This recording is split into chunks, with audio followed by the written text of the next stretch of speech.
अस्सलामुअलैकुम, सत श्री अकाल और नमस्कार दोस्तों। जिमें कि तुसी देख रहे हो कि इस वेले लंगर इत्थे तैयार हो रही है और मैं बैठा हाँ गुरुद्वारा जन्म अस्थान के अंदर।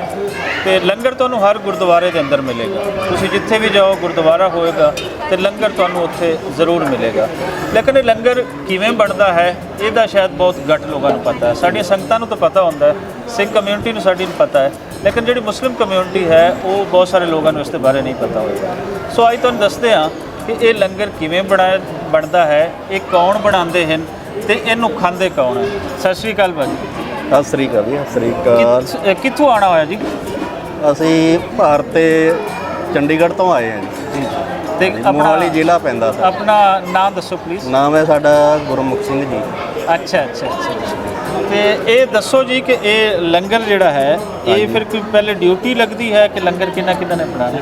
ਦੇਖੋ ਜਿਹੜੇ ਕਮੇਟੀ ਦੇ ਅੰਡਰ ਹੈ ਗੁਰਦੁਆਰੇ ਜੀ, ਉਹਨਾਂ ਦੀ ਡਿਊਟੀ ਵੀ ਹੁੰਦੀ ਹੈ ਤੇ ਸੰਗਤ ਸੇਵਾ ਬੜੀ ਕਰਦੀ ਹੈ ਜੀ ਜੀ। ਇਹ ਸਾਰੀ ਸੰਗਤ ਸੇਵਾ ਕਰਕੇ ਤੇ ਨਾਲ ਹੈਲਪ ਕਰਦੀ ਹੈ ਲੰਗਰ ਸਾਰਾ ਇਕੱਠਾ। ਅੱਛਾ ਹਾਂਜੀ। ਤੇ ਪਹਿਲੇ ਕੋਈ ਨਾਮ ਲਿਖਵਾਇਆ ਜਾਂਦਾ ਹੈ ਕਿ ਮੈਂ ਫਲਾਂ ਦੇ ਲੰਗਰ ਤਿਆਰ ਕਰਾਂਗਾ ਜਾਂ ਕਿ ਉਹਨਾਂ ਦੀ ਡਿਊਟੀ ਲੱਗਦੀ?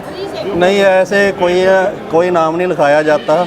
ਮਤਲਬ ਪਹਿਲੇ ਤੁਸੀਂ ਆਉਂਦੇ ਹੋ ਤੇ ਤੁਸੀਂ ਕਹਿੰਦੇ ਹੋ ਕਿ ਮੈਂ ਸੇਵਾ ਕਰਨੀ, ਮੈਂ ਲੰਗਰ ਤਿਆਰ ਕਰਨਾ? नहीं ऐसा कोई नहीं है। कोई भी सेवा कर सकता है। ਕੋਈ ਵੀ ਕਰ ਸਕਦਾ? कोई भी कर सकता है। ਜਿਵੇਂ ਅਸੀਂ ਆ ਚੁੱਕੇ ਹਾਂ ਤੇ ਅਸੀਂ ਵੀ ਇੱਥੇ ਸੇਵਾ ਕਰ ਸਕਦੇ ਹਾਂ। आप भी सेवा कर सकते हैं। ਇਹਦਾ ਵੀ ਦੱਸੋ ਵੀ ਇਹ ਲੰਗਰ ਜਿਹੜਾ ਹੈ ਇਹ ਆਂਦਾ ਕਿੱਥੋਂ ਹੈ? ਇਹ ਲੰਗਰ ਦੇਖੋ ਸੰਗਤਾਂ ਕੇ ਪੈਸੇ ਨਾਲ ਆ ਰਿਹਾ ਹੈ ਜੀ ਜੀ। ਤੇ ਸੰਗਤਾਂ ਨੂੰ ਖਿਲਾ ਰਹੇ ਹੈ। ਹਾਂ ਹਾਂ। ਸੰਗਤ ਲੈ ਰਹੀ ਹੈ, ਸੰਗਤ ਨੂੰ ਖਿਲਾ ਰਹੇ ਹੈ। ਖਾਂਦੇ ਜਿਹੜੇ ਹਨ ਗੁਰਦੁਆਰਾ ਸਾਹਿਬ ਦੇ ਅੰਦਰ ਜਿਤਨੇ ਲੋਕ ਆਉਂਦੇ ਨੇ ਉਹ ਸਿਰਫ ਸਿੱਖੀ ਦੇ ਨਾਲ ਜੁੜੇ ਹੋਏ ਲੋਕ ਖਾਂਦੇ ਹਨ ਜਾਂ ਜਿਹੜਾ ਵੀ ਇੱਥੇ ਗੁਰਦੁਆਰੇ ਦੇ ਅੰਦਰ ਆਏਗਾ? ਇਹ ਚਾਰੇ ਵਰਨੋਂ ਕੋ ਸਾਂਝਾ ਹੈ ਜੀ। ਇਹ ਲੰਗਰ ਜਿਹੜਾ ਮਰਜੀ ਆ ਕੇ ਛਕ ਲੇ, ਮੁਸਲਮਾਨ, ਸਿੱਖ, ਈਸਾਈ, ਕੋਈ ਵੀ ਹਿੰਦੂ ਛਕ ਲੇ, ਸਾਰਿਆਂ ਲਈ ਹੈ। ਤੇ ਇਹਦੇ ਪਿੱਛੇ ਜਿਹੜਾ ਫਲਸਫਾ ਹੈ ਉਹ ਕੀ ਹੈ ਲੰਗਰ ਬਣਾਉਣ ਦਾ?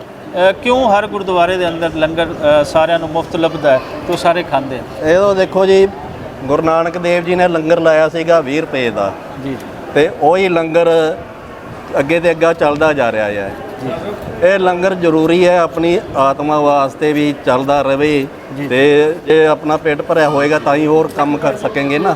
ਪਹਿਲਾ ਲੰਗਰ ਜ਼ਰੂਰੀ ਹੈ। ਪਹਿਲਾ ਪੇਟ ਪੂਜਾ ਤੋਂ ਬਾਅਦ ਕੰਮ ਦੂਜਾ। ਤੀਸਰੇ ਪਾਤਸ਼ਾਹੀਆਂ ਨੇ ਸਾਨੂੰ ਕਿਹਾ ਹੈ ਪਹਿਲਾਂ पंगत फिर संगत। उन्हें चाहे उसके पास कोई राजा भी आया है और उन्होंने भी पंगत में बिठाया, पंगत में बिठा के प्रसादा छकाया थे, फिर उन्हें दर्शन दिए अपने। सही है, सही है। बाबा फरीद जी फरमाते हैं कि 5 रुकन ईमान दे ते 6वां फरीदा टुक, जे ना लभे 6वां ते 5 ही जाते मुक।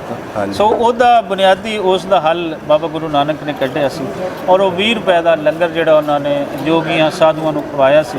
ਉਸੇ ਥਾਂ ਤੇ ਅੱਜ ਗੁਰਦੁਆਰਾ ਸੱਚਾ ਸੌਦਾ ਚੂੜਖਾਨਾ, ਜਿਹਨੂੰ ਅੱਜ ਫਰੂਕਾਬਾਦ ਦਾ ਨਾਮ ਦਿੱਤਾ ਗਿਆ ਹੈ, ਉਹ ਗੁਰਦੁਆਰਾ ਅੱਜ ਵੀ ਮੌਜੂਦ ਹੈ। ਲੇਕਿਨ ਉਸੇ ਹੀ ਥਾਂ ਤੋਂ ਇਹ ਫਿਲਾਸਫੀ ਜਿਹੜੀ ਹੈ ਪੂਰੀ ਦੁਨੀਆ ਦੇ ਵਿੱਚ ਫੈਲਦੀ ਹੈ कि भुखिया उन्हों का ढिड बनो। हाँ जी। तो फिर बाबा गुरु नानक की अगर फिलासफी के अंदर जाइए तो वो वंड चखो का एक फलसफा जोड़ा है वो भी शामिल है। सो ये वंड चखो रल खाण का जोड़ा फलसफा है, रल खावोगे तो रल बैठोगे। जो तुम रल बैठोगे तो कुछ सोचोगे और जो तुम सोचोगे तो यकीनन तुसी चंगा सोचोगे, क्योंकि चंगी थां ते तुसी बह के हमेशा बुरा नहीं सोचोगे। सो ये बहुत सारिया जिहड़ियां हैं फिलासफी, बहुत सारे नज़रियात वो जुड़े हुए। सब तो वड्डा वो है जिहड़ा हमेशा असीं दसदे हुंदे हां वो इंसानी सांझ दा है। सो गुरुद्वारे दे अंदर तुसी लंगर बनदा भी तुहानूं दिखाया वा, इस तो इलावा हुण खांदा भी दिखावां।